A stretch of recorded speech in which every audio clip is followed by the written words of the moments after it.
If you've driven by City Hall, you may have seen our pinwheel garden. You know, every year we like to celebrate the Pinwheels for Peace campaign, and that's a child abuse prevention campaign where we put pinwheels at various city buildings, and we even have lit up City Hall blue in the evenings this year. There was concern going into the COVID scenario and the stay-at-home scenario that we would see an increase in reports of child abuse because of children being at home in stressful situations. At our recent Mayor's Emergency Roundtable, Human Services Director Jill Baker said, "That's not necessarily what we're seeing, but that doesn't mean that it's not occurring." Take a listen to what she said. Actually, we're not seeing an uptick in the numbers of Child Protective Services referral, which concerns me. I have a lot of concerns for our children in the community.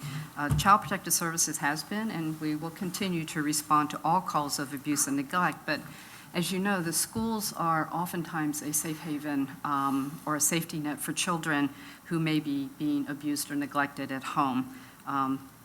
Also, the schools are the largest callers by far for our Child Protective Services reports. So I just would like to take this opportunity to remind the community that CPS is still taking and responding to calls.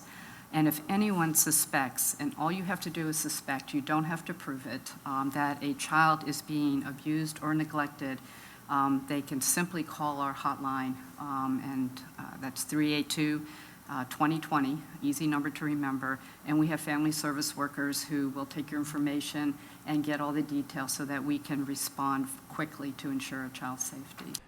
The Child Protective Services hotline is always available. If you have any suspicion that a child might be abused or neglected, you are highly encouraged to call this number. It's 382-2020.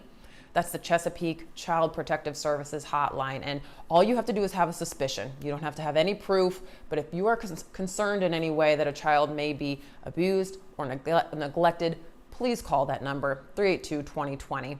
And if you want to have a fun craft to do at home with your kids, consider making a pinwheel for this campaign, Pinwheels for Peace. You can find a lot of how-tos on preventionchildabuse.org, plus you can learn a little bit more about that organization. And we also posted a really simple how to make a pinwheel how-to form on our Facebook page last week. So go check that out and maybe make that the craft of the week for your household.